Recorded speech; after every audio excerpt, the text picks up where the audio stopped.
आज ही Doubtnut app download करें। Doubtnut पर होगा अब आपके सभी मैथ्स, केमिस्ट्री, फिजिक्स और बायोलॉजी डाउट्स का सफाया।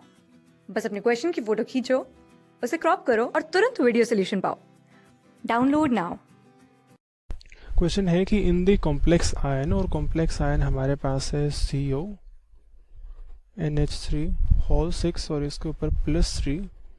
पूछा हुआ कि ammonia molecule are linked to central metal ion by, यानी कि अमोनिया के और कोबाल्ट के बीच में इनमें से किस तरीके का बॉन्ड बना है या फिर किस तरीके की लिंकेज की फॉर्मेशन हुई है। तो अमोनिया के ऊपर होता है 0 चार्ज, तो कोबाल्ट यहाँ पर है +3 ऑक्सीडेशन स्टेट में। अब कोबाल्ट का हमारे पास एटॉमिक नंबर है 27, तो इसकी ऑक्सीडेशन स्टेट या इलेक्ट्रॉनिक कॉन्फ़िगरेशन हो जाएगी आर्गन 18 3d7 एंड 4s2। तो +3 ऑक्सीडेशन स्टेट में ये हो जाएगा 3d6। ओके, 3d6 है, अमोनिया की प्रेजेंस में है, अमोनिया स्ट्रॉन्ग फील्ड लीगेंड है, तो ये हमारे पास 6 इलेक्ट्रॉन है इस केस में, 1 2 3 4 5, पहले सब में एक एक इलेक्ट्रॉन जाएगा, ये छठा। लेकिन जैसे ही अमोनिया अप्रोच करेगा तो इन प्रेजेंस ऑफ अमोनिया जो सिचुएशन होगी वो कुछ इस तरीके से दिखेगी, पेयरिंग पेयरिंग पेयरिंग और पेयरिंग। तो ये हमारे पास अभी भी वही है 3d6, लेकिन इस 3d के आगे हमारे पास जो ऑर्बिटल हैं इसके आगे s ऑर्बिटल प्रेजेंट हो गए और फिर यहाँ पर p ऑर्बिटल भी प्रेजेंट हो गए। तो जो अमोनिया आता है, अमोनिया इज NH3, अमोनिया के ऊपर एक इलेक्ट्रॉन का लोन पेयर है, तो वो लोन पेयर आके वो इन एम्प्टी ऑर्बिटल्स में अपने इलेक्ट्रॉन को डोनेट कर देगा। एक ही अमोनिया नहीं आता, अलग अलग अमोनिया आएंगे, तो एक अमोनिया एक ऑर्बिटल के लिए।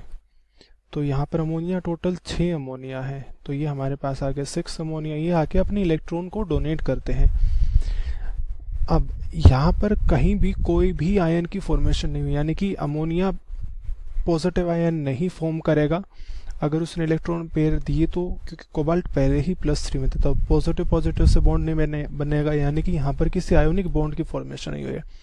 कोवेलेंट बॉन्ड नहीं बना क्योंकि कोवेलेंट बॉन्ड में बच्चे शेयरिंग होती है, तो यहाँ पर इलेक्ट्रॉन की दोनों यानी कि कोबाल्ट और अमोनिया के बीच में शेयरिंग नहीं, अमोनिया ने दे दिया और कोबाल्ट ने ले लिया, लेकिन बाकी शेयरिंग यहाँ पर नहीं हुई है, यानी कि एक ही इलेक्ट्रॉन इन दोनों के बीच में नहीं है। तो ये कोऑर्डिनेट बॉन्ड होता है, या फिर इसी का जो दूसरा नाम है that is dative bond. Dative bond covalent bond का एक स्पेशल केस है। तो इस केस में मेटल के पास एम्प्टी ऑर्बिटल्स होती हैं, these are the empty orbitals, और इन एम्प्टी ऑर्बिटल्स में लीगेंड आता है, लीगेंड यहाँ पर अमोनिया है, और वो लीगेंड अपना लोन पेयर देता है और बाकी कोई कंट्रीब्यूशन नहीं होगा, बस इतना ही ये बॉन्ड बनता है। तो इस बॉन्ड को रिप्रेजेंट करने के लिए भी हम जनरली यूज़ करते हैं एक एरो का इस तरीके का सिंबल, जहाँ पर एरो के लेफ्ट हैंड साइड होगा लीगेंड और एरो की तरफ होता है मेटल। तो this is coordinate bond case.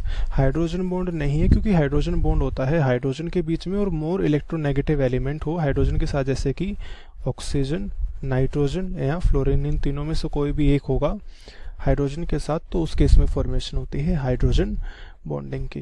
तो इस क्वेश्चन का जो सही आंसर होगा that is option number 3, coordinate bond formation occurs. Class 6 से 12 से लेके नीट, IIT, JEE मेंस और एडवांस के लेवल तक 10 मिलियन से ज्यादा स्टूडेंट्स का भरोसा। आज ही डाउनलोड करें डाउटनेट ऐप या व्हाट्सएप कीजिए अपने डाउट्स 8400 400 400 पर।